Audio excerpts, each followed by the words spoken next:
Veseli, morjesta taas kaikille.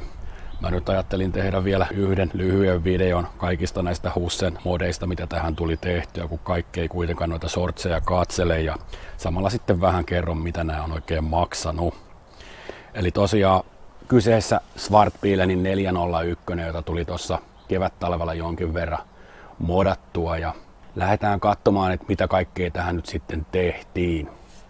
Eli ihan ensimmäisenä niin se Hussen alkuperäinen kilventelinen lähti täältä pois ja tilalle tuli tommonen sirompi, ihan KTM Power Partsi, joka sopii mun mielestä tohon aivan mainiosti. Ja tuommoinen vastaavan näköinen kilventelinähän löytyy nyt itse asiassa myös tästä vuoden 2024 Hussesta ihan vakionakin. Ja paketissa tuli mukana toi rekkarikilven valo ja ainoa mitä mä siihen itse modasin vielä lisäksi, niin laitoin ton takaheijastimen, koska se oli mun mielestä niin moholon näköinen mikä oli mukana, niin en sitä sitten siihen viittinyt laittaa. Mutta mitäkö toi sitten maksoi, niin täytyy luntata oikein paperista. Niin yhteensä 199 €. Ja mun mielestä ihan niin kuin hinnan osalta niin ihan ok modaus. Tuo tuommoista tietynlaista niin kuin keveyttä nyt tähän perään verrattuna siihen isoon moholoon, mikä tuossa aikaisemmin oli. Sitten seuraavaksi mennään tuohon putkeen, eli vaihdoin sen Hussen alkuperäisen häkäpöntön niin Akrapovicin slipariin ja tämän hinta oli sitten 599 € ja 90 senttiä, eli aika kallis. Mutta mun mielestä sopii erittäin hyvin tuohon ulkonäköön ja lisäksi sitä kautta niin noista äänistä saatiin edes hiukan matalampia. Eli eihän tollakaan nyt mikään mökä tosta lähde. Ja varsinkin kun tuossa on toi DP-killeri vielä hitsattuna kiinni, eli sitä ei saa ihan suoraan sitä nyppäämällä irti, mutta kyllä nuo äänet kuitenkin on huomattavasti paremmat, mitä siinä alkuperäisessä pöntössä oikein oli. Totta kai jos haluaisi niin kunnollisia ääniä tämmöiseen pyörään, niin sitten pitäisi lähteä tekemään ihan koko putkistoremonttia ja poistamaan takattia, mutta sehän nyt tietysti ei ole laillista, eli emme semmoista lähde tekemään. Mutta sopii oikein hyvin. Sitten mennään seuraavaksi taas vähän eteenpäin, eli mitä seuraavaksi, niin hommasin eBayn kautta niin tuohon jäähdyttimeen niin tommosen suojaritilän, eli ihan kiinalaista valmistetta, alumiinia pitäisi olla ja sitä se todennäköisesti myös onkin. Ja sen asentamisessa oli pieniä haasteita sikäli, että noi Kiinan pojan poraamat ruuvireijät ei ollut ihan yksi yhteen ja joutui pikkasen modaamaan ja vastaavasti mä oon huomannut, että toi jonkin verran vielä resonoi tuolta alhaalta, eli siinä on semmoiset kiinnityslipareet, niin niitä täytyisi taittaa vähän tiukemmaksi. No, mitäkö toi sitten maksoi, niin postikuluineen Suomeen niin 37 € ja 65 senttiä. Eli ei nyt kauhean paha hinta ja varmasti suojaa kuitenkin myös jäähdytintä vähän paremmin. Sitten seuraavaksi niin päästäänkin niin noihin peileihin, eli nämä tuli kans tilattua tuolta eBayn kautta ja alumiinia. Ja tuossa on tommonen nätti hiilikuitukuvio ja sitten on vielä toi Hussen logo. Mä en tiedä nyt näkyykö mitenkään.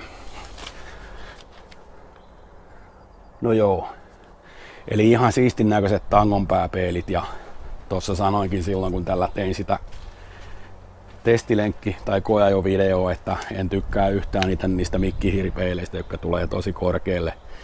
Niin ihan sillä halusin noi tohon laittaa, mutta taas sitten toisaalta kun mietin, että laitanko ne tohon alaspäin sojottaa, niin no mun mielestä niin ne nyt ei tässä tapauksessa siihen niin sopinut, vaan halusin jättää ne tolla lailla niin kuin ylöspäin.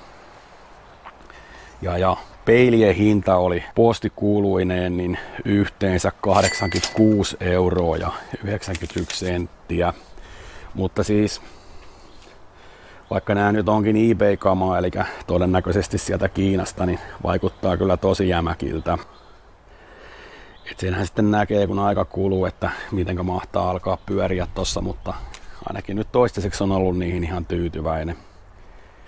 Sitten oikeastaan viimeisenä semmosena niin kuin ostettuna modauksena niin tuli KTM Power Partsilta niin toi lampun suojarauta, eli kun mietin sitä näin, että haluan pikkasen semmoista niin kuin muskelin tuntua myös tuohon etupäähän, niin tommonen jäi sitten tosta paikallisesta KTM edustavasta motokaupasta kouraan, ja ton hinta oli tasan 70 € ja semmonen huomio, että kun kattelin ensin näitä eBaystä, niin sieltä löytyi vastaavia, mutta kiinalaisena kopiona, niin monesti niin ne kopiot maksoi enemmän postikuluineen, mitä tää KTM:n oma rauta, eli olkaa tarkkana kun ostatte osaa. Hyviä tarjouksia on aina välillä ja kannattaa hyödyntää kun niitä löytää.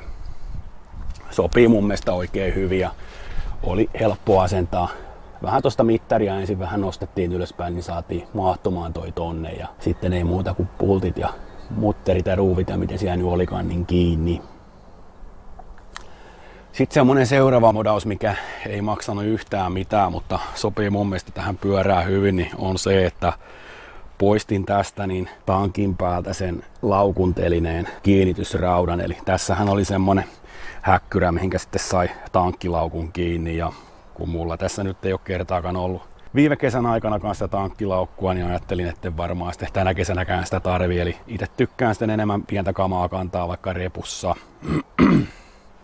Sitä kautta niin toi pyörän linja niin tuli kyllä mun mielestä huomattavasti sirommaksi, eli sopii näin kyllä paremmin.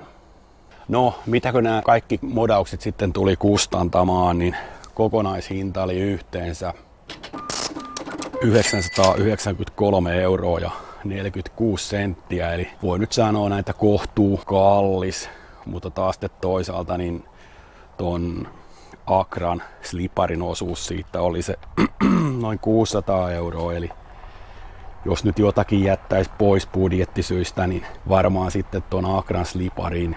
Mutta nyt tähän pyörään niin sen kyllä halusin, ja oikeastaan halusin lähteä toteuttamaan tätä heti niillä ideoilla, mitä mulle tuli silloin jo ensimmäisellä testilenkillä mieleen. Jo aikaisemmin ennen näitä modeja, mitä tähän on nyt laitettu, niin laitoin tohon silloin noi RTG:n kaatumatapit. Ja mä nyt en niiden hintaa enää muista, mutta sanoisin näin, että olisiko ollut jotakin 6 ja 80 € välillä. Mutta en tosiaan nyt lue niitä näihin modeihin tai näiden hintoihin, vaan oli sitten ihan erillisenä. Hussen modaukset alkaa olla siinä, ja tää video oli lyhykäisyydessään tässä.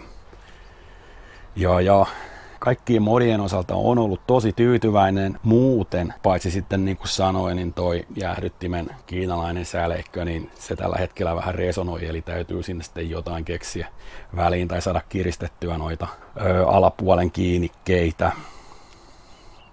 Mutta mä kiittelen oikein paljon kaikkia tämän videon katsojia, ja mä olin siis Sam Payne, ja seuraavaan videoon. Se on moi moi!